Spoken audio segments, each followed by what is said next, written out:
creator, writer, and face for Messianic Writers. This is actually my first video I will be uploading. Before this I did upload a trailer about a week ago, but this is actually my first topic. So I will be talking about basic definitions for each type of religion. So I am a Messianic. I'm not a Messianic Jew, they're different, and I will be covering why. I was not really raised in a Christian family. There was a lot of controversy, a lot of learning when I was really young, but my basic foundation has usually been Messianic. However, I do know all about the New Testament as well. A part of what is Messianic and not a Jew is that you believe the Old and New Testament. So I'll be covering that. So let's just get started and jump in. Firstly, Messianic, what does it mean? So basically a Messianic is one that keeps the Torah, which that's the first 5 books of the Bible written by Moses. And all the feasts, all the rules, we believe them. Now, when I say that to people, they're like, that's a lot of rules. There actually aren't that many. We live by a lot more man-made rules than we do biblical rules, to be honest, especially in America. One example of why it's actually not that much is a lot of the books themselves, they're repetitive because people needed reminders. The Israelites, they forgot, they went back to idols, they would invade these lands that God told them to, wage war like God told them to, but then they would go wrong and keep their idols. And it's like, wait, hold on, I need you to know that this is not right.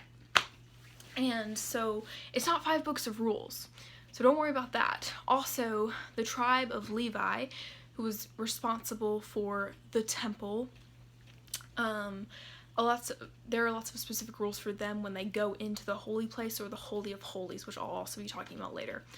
Even as a Christian, or maybe even as just a person who's maybe agnostic, you probably know what those terms are, is the temple. Now, after Jesus died, we became the temple, and the veil was torn, which from the Holy of Holies to the temple and stuff, the veil was torn, so it was the Holy Spirit entered us as Christians, or Messianics. Now, that's all complicated in a way if you don't know what I'm talking about. If you do, this will be super easy. I will be going over this more and more. So, Messianic, that's the basic. Now, there are specific gender rules too. So as a woman, I have different rules than a man does. And if I had a brother, which I don't, kind of wish I do, but that's not the point. If I had a brother, he would have different rules than I do, and we have different coming of age ceremonies. Y'all may have heard of some of these, but that's kind of the basic of the Old Testament. We believe it has not gone void like most Christians do. Now, our Christian side of things is that we do believe in the New Testament. We do believe Jesus has died on the cross, and we do trust and believe in him. Now, secondly, let's go to what a Messianic Jew is. Okay, so secondly, we'll be covering what a Messianic Jew is. It's actually pretty simple if you know what the term Messianic means, which we just covered. Oh, my hair. Hi. So, Messianic Jew is basically a Messianic that is ethnically Jewish. So if you come from a Jewish home, if ethnically or racially, if you're a Jew and you're actually, I do believe Jesus died. I found out this and this and this, and it makes me believe that Jesus is actually true and the Old New Testament is true. You have converged from Judaism, which is the religion of the Jews, to Messianic. So you're a Messianic Jew. I am not a Messianic Jew because I am not Jewish ethnically. However, I am a Messianic. So what people out of the faith, or the Jewish and Israelite, the 12 tribes, basically, ethnically are called Gentiles in the Bible. I'm a Gentile. Now, if I'm part of the lost 10 tribes of Israel, that would be cool, and I think a lot of us probably are, because we've, mixed with each other, we have different, stories about how our families, for example, a lot of my friends and I, we talk about what parts we are. So I have a lot of German, I have a lot of, I think Irish, things like that. So we've all mixed. So I think a lot of us are probably lost 10 tribes of Israel in some way or another. We're all connected. But I'll get more on that later. So that's a Messianic Jew. Now, just a regular Jew is basically just the Old Testament. That's it. They don't believe Jesus has come back. They don't believe the New Testament. They're still waiting for him to come back. So technically they're not saved, but they do believe in God. So for this reason, I do think the they'll be fine. They're just waiting for him. So I think it's kind of like a hidden, like a veil over their eyes. Now, that can be completely controversial and maybe even offensive, and I'm not trying to be. I respect the Jews and who they are. I respect every race, but that doesn't mean I have to agree with everything they believe. And just like Jews don't typically, sometimes, no generalizations, but sometimes don't like Messianics, sometimes Christians don't like Jews, and sometimes Messianics don't necessarily like Christians. They're like, how could you believe this? And we have a lot of disagreements. Fourthly, just to let you know, a Torah keeper is basically a Messianic. Just to let you know, I'll also be using that term, and I'll be using Hebrew roots, which is like going into like your Hebrew roots.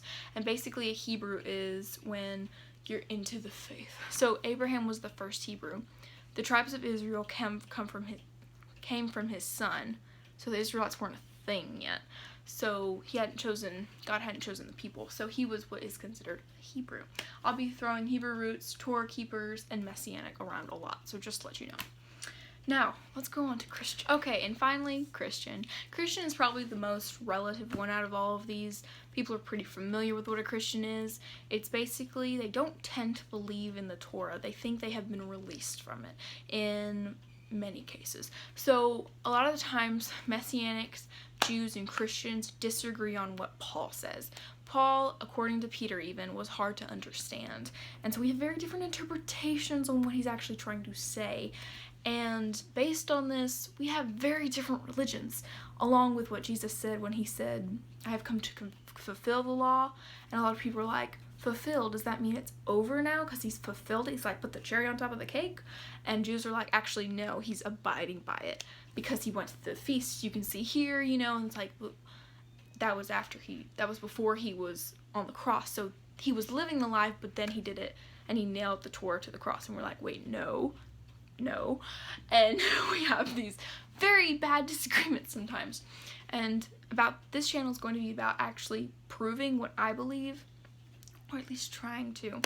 And obviously, there's going to be some disagreement.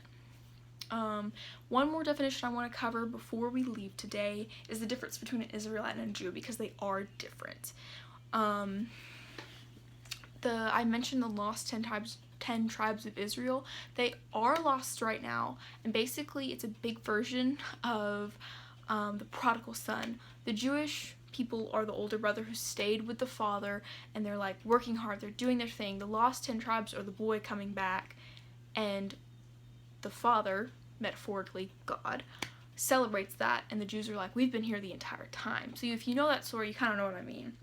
And hopefully if you don't know the story, you also know what I mean. It was a parable, which basically a short story to teach a lesson that Jesus used, and the Israelites will come back in the end, which is more about eschatology, and we'll study that later.